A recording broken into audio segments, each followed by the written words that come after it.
টানা বৃষ্টি ও পাহাড়ি ঢলে ফেনীর মুহুরী, কুহুয়া ও সিলোনিয়া নদীর পানি বিপদসীমার ৬০ সেন্টিমিটার উপর দিয়ে প্রবাহিত হচ্ছে। এ নিয়ে আরও জানাতে ফেনী থেকে যুক্ত হচ্ছেন সহকর্মী সমীর উদ্দিন।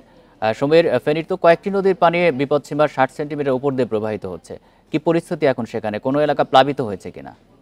প্রিয় নাম্বার সেট করে বিকাশে সেন্ড মানি করুন ফ্রি।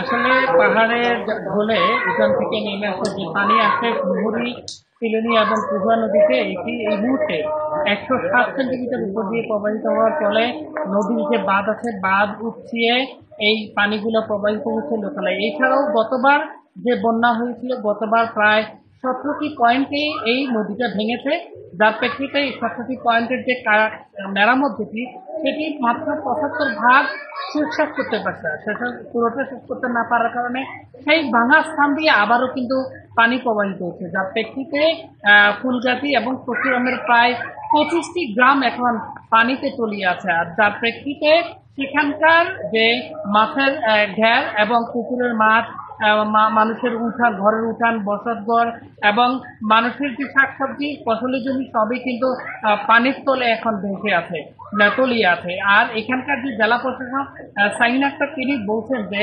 বন্যায় যারা দুর্গত এলাকায় রয়েছে তাদের জন্য যে শুকনো খাবার সেটি তিনি ব্যবস্থা করেছেন।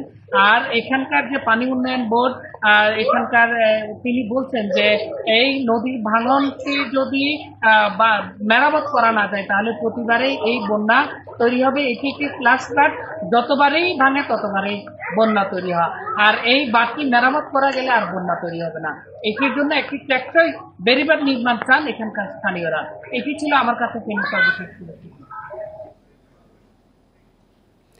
ফেনী থেকে জানাচ্ছেন সহকর্মী সমীর উদ্দিন।